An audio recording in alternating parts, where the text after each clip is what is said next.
and it was a very good experience. So I actually say in '87, that's when I really started doing community health education. You've been this a long time. Yeah, and you don't look old enough to be doing that. No.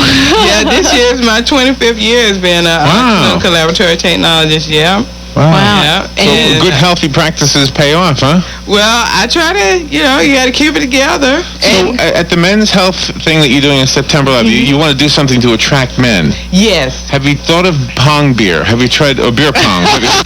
What is that thing called? You know, where you bounce the ping pong ball and try to get it into the cup of beer? Yes. They're still working on, like, the activities. Well, that one would work. That would work. That would help, yeah. We're trying to get, there's a prostate cancer foundation, and there's a musician, he's an R&B musician back in the 60s and 70s, Charlie Wilson. So we're trying to see if we can get him to... No, it's not going to work. It's not going to work. No. Let me help you out here. No, no. He might be a very good musician, but he's not going to get the men to come in. Oh, okay. No. Who does she need to come in? Wayne House girls. That would work. I think that would work. I was trying to think in the lines of a singer. Oh, yeah. I see. A lady singer. I don't know who's singing. Who's popular right now? Beyonce? Yeah, Beyonce. Yeah. And then the men will show up. Yeah. Yeah, we'll get all of them coming. When you go and I'll have my prostate checked for her. When you go and do your talks and things and your presentations at men's clubs, how do you keep them from being uncomfortable talking about this? Because this is it's private. Yeah. Well, for me, first of all, my personality, I come in and I just open up with, hey, this is who I am. Are you putting on a glove while you're saying that? No. Snapping the edge of it? No. Hey, how you doing here? Mister, what's your name? Yeah, but you got great fingernails, too. So that's a plus also. No, I come in and I make myself... what I would call make myself at home, and I talk about a variety of topics, and one of the men's groups that I go to regularly is the fraternities, and they usually have like their conference or conventions, and so I come in and I find out what they want to hear about, and then I cater it to them, and then I engage them.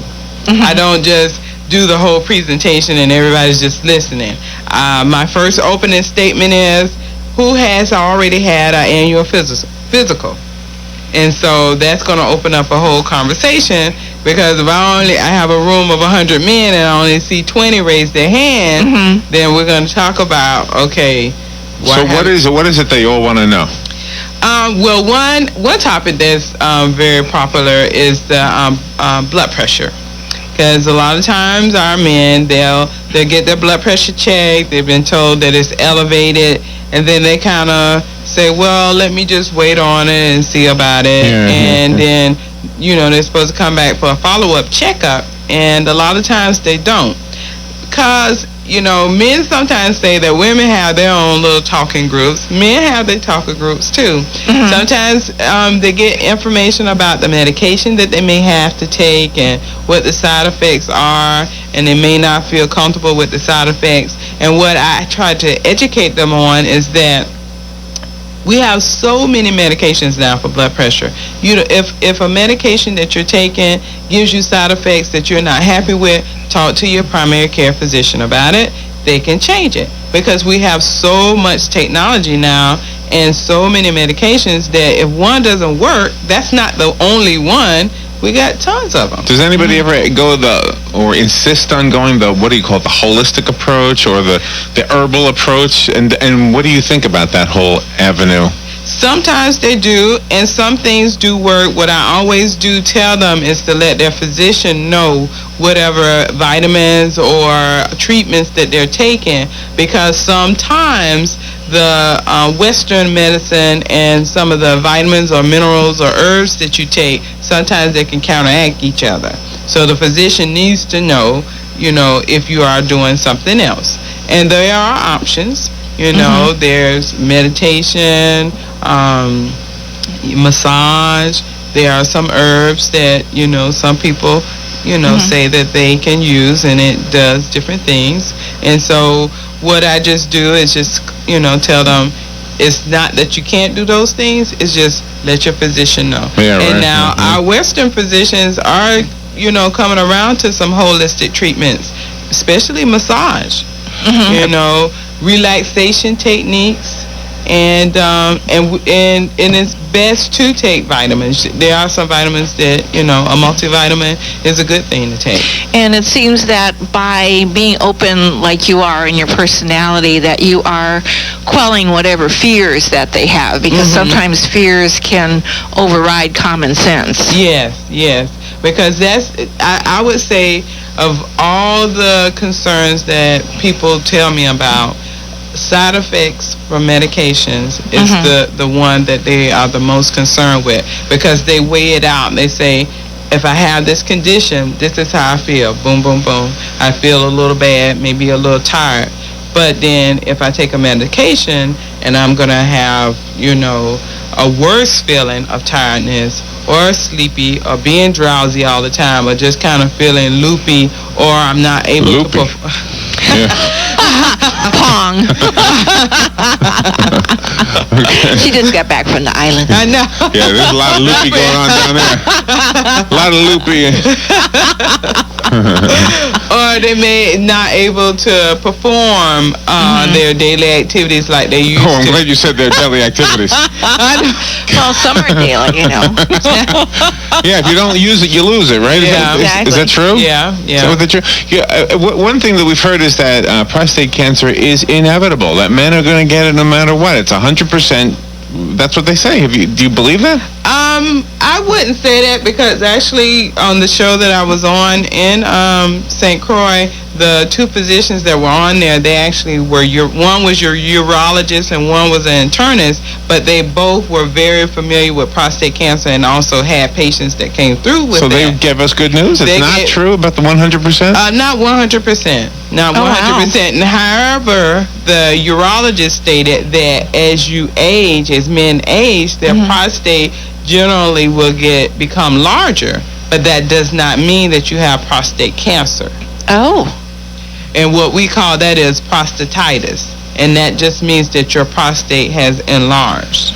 And he stated that very clearly, that no, it's not 100% that everyone will get prostate cancer, but there's a good possibility that it will enlarge, but it does not mean that you have cancer. So is that enlarged condition? Does that require surgery or medicine, or do they just let it stay big? Well, it depends. One of the things with men, when the prostate enlarges, it compromises urination, the flow of urine. And so if you're having problems urinating, then they may have to give you some medication to help shrink it a little bit. Oh, yeah, that makes sense. Sure. Yeah. So it's just going to depend if you're having complications or not. If it's getting enlarged and you're not having complications and you're okay, then they usually just watch it. So are you kind of like the liaison between the patient and the doctor?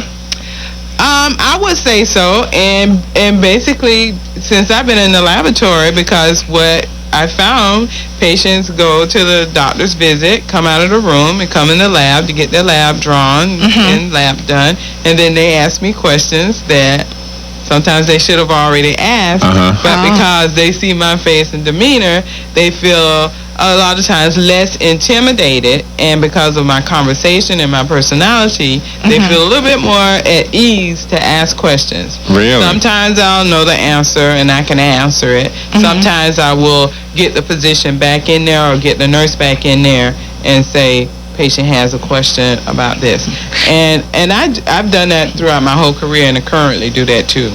And now, go ahead. Well, if the prostate is removed, does that happen sometimes? They actually remove it? Yeah. Are they done as far as Reproducing? no, not that point. The other part. Well, no. There's medications that they can take to help performance. Well, what actually happens? I mean, can we say on the radio? Or is it too unradio friendly? Well, you can't too much because it's not real radio friendly. Okay. But what I can say is that they can take medications to help increase the blood flow to that area, and they can still perform.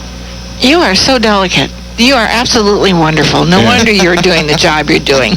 Well, the one thing, when you're talking to people in the community, and you have to think about it, if I got 100 people or 200 people, some people are going to receive me, boom, just like that. Then I got some people in the audience are like, so you kind of have to... yeah, but they're in the priesthood, right? So you have to put it in a balance, and then you always want the whole audience to feel like if they have a question, to feel comfortable enough of asking it. And you don't want them to feel like if I ask a question, is she going to say something that's going to embarrass me? Is she going to say something that's going to be off?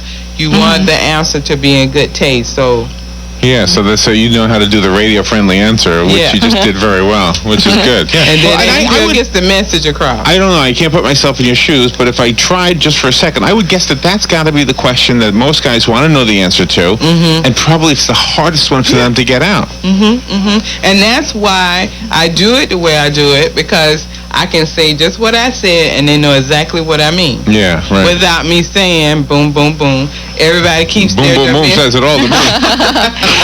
Sometimes when men go for their annual physical, they go to their general practitioner, and then the practitioner tells them everything they need to do.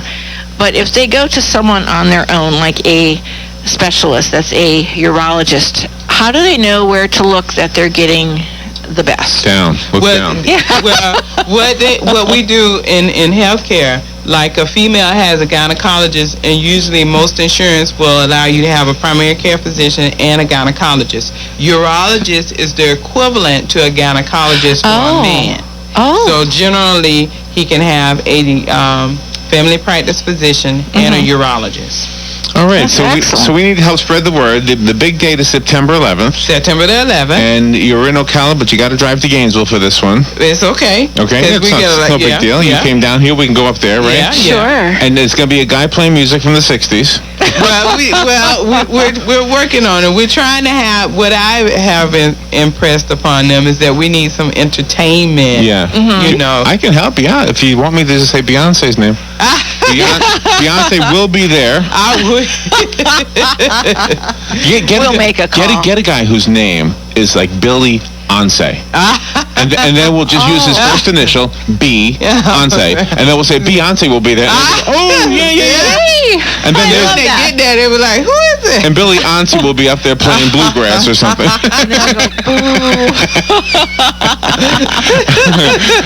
Stephanie, you're a lot of fun, Stephanie. When you do this, you also provide a great service to the physicians themselves. Yes.